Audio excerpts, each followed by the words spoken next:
बड़ी खबर सामने आ रही है संभल से, जहां पर सांसद जियाउर रहमान के मकान के अवैध निर्माण के मामले में जिला प्रशासन सख्त एक्शन के मूड में नजर आ रहा है। सांसद को जुर्माना भरने के लिए 15 दिनों का नोटिस दिया गया है। तो वहीं डीएम ने कहा है कि अगर अवैध निर्माण नहीं रोका गया या जुर्माना नहीं भरा गया तो मकान को सील करने या इसे गिराने की कार्यवाही की जा सकती है। ये बड़ी जानकारी निकलकर सामने आ रही है संभल से, जहां से सांसद जियाउर रहमान वर्ग की मुश्किलें बढ़ती हुई नजर आ रही हैं। आपको बता दें, जियाउर रहमान के मकान के अवैध निर्माण के मामले में अब जिला प्रशासन सख्त एक्शन मूड में नजर आ रहा है। सांसद को जुर्माना भरना होगा और जुर्माना भरने के लिए 15 दिनों का नोटिस उन्हें जारी किया गया है। तो वहीं डीएम ने ये कहा है कि अगर अवैध निर्माण नहीं रोका गया या जुर्माना नहीं भरा गया तो मकान को सील करने या इसे गिराने की कार्यवाही की जा सकती है। जियाउर रहमान की अब मुश्किलें और ज्यादा बढ़ती हुई नजर आ रही हैं। संभल के सांसद पर अब क्या बुलडोजर चलेगा, ये सवाल उठने लगे हैं। आपको बता दें, उनके अवैध निर्माण को लेकर अब नोटिस जारी किया गया है और अवैध निर्माण को रोकने का काम किया जाए, ये इस नोटिस के जरिए कहा गया है। डीएम ने आदेश दिए हैं कि अगर अवैध निर्माण नहीं रोका गया तो जुर्माना अगर नहीं भरा गया तो मकान को सील करने या इसे गिराने का एक्शन लिया जाएगा।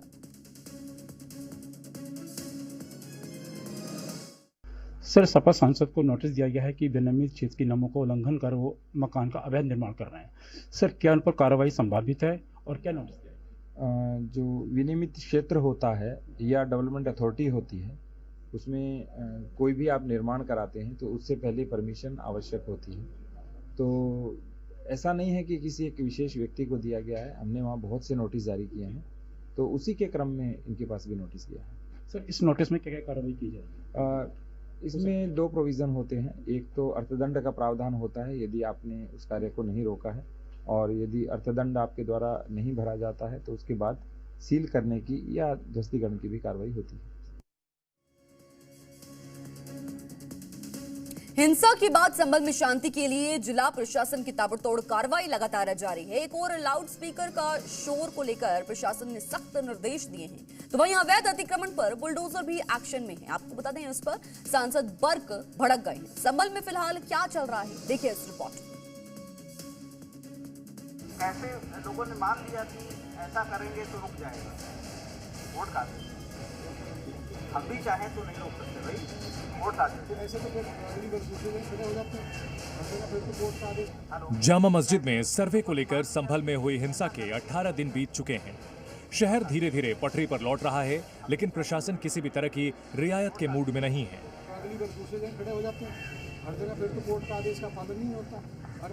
संभल कोतवाली में चल रही ये मीटिंग लाउड स्पीकर को लेकर है। इस बैठक में पुलिस के साथ हिंदू, मुस्लिम, सिख समाज के धर्मगुरु मौजूद हैं। बुधवार को पुलिस अधिकारियों ने इस मीटिंग में मुस्लिम धर्मगुरुओं से पूछा कि उन्हें लाउड स्पीकर उतारने पर आपत्ति है तो साफ साफ अभी बता दें। एएसपी ने धर्मगुरुओं को हिदायत दी कि लाउड स्पीकर की आवाज तय लिमिट में ही रखें। सभी धार्मिक स्थलों में कुछ जगहों पर माइक की आवाज़ें आ रही थी। इस संदर्भ में मीटिंग ली गई है और मौलवियों आदि से बताया गया है कि जो भी विधि सम्मत है उसके अनुसार माइक रखेंगे। माइक की आवाज़ बाहर नहीं जानी चाहिए, परिसर के अंदर ही एक छोटा माइक रखेंगे जो परिसर के अंदर ही आवाज़ आए। सभी ने इस पर सहमति व्यक्त की है और उनसे पूछा गया कि कोई आपत्ति यदि हो तो वह लिख के दे दें। तो सभी ने इसमें कोई भी आपत्ति किसी ने दर्ज नहीं कराई, सभी की सहमति है। पुलिस से मीटिंग के बाद हिंदू और मुस्लिम समुदाय दोनों के धर्मगुरु इस बात पर सहमत हुए कि वो लाउड स्पीकर के इस्तेमाल के लिए तय नियमों का पालन करेंगे। जो हाई कोर्ट का आदेश है या सुप्रीम कोर्ट का आदेश है माइक के ताल्लुक से ध्वनिकरण के लिए, उसी के संबंध में मीटिंग थी और उसमें शहर के जिम्मेदार किस्म के लोग मौजूद थे। लिहाजा शहर में अमन व अमान कायम हो चुकी है और जो कुछ बची कुची वो भी पटरी पर लौट आएगी। तो अब ये कि शहर के व्यापारीगण को, समाज सेवी को, हर आदमी को नुकसान पहुंचा है। ये बड़े दुख की घटना हुई है। जितने भी अधिकारी थे उन्होंने ये आज मीटिंग का एक आयोजन किया। उसमें ये बताया गया कि ये जिम्मेदारी आपकी थी, आप अपने बच्चों को कैसे समझाएं, आपने बच्चों को समझाएं। क्या निर्देश दिए गए? तो यही निर्देश दिया गया कि लाउड स्पीकर उतार लिए जाए मंदिर मस्जिद दोनों जगह कम आवाज़ में नीचे बजाया जाए। मंदिरों के लिए भी कहा गया है, सबके लिए। इस मीटिंग में 24 नवंबर को सर्वे को लेकर हिंसा पर भी बात हुई।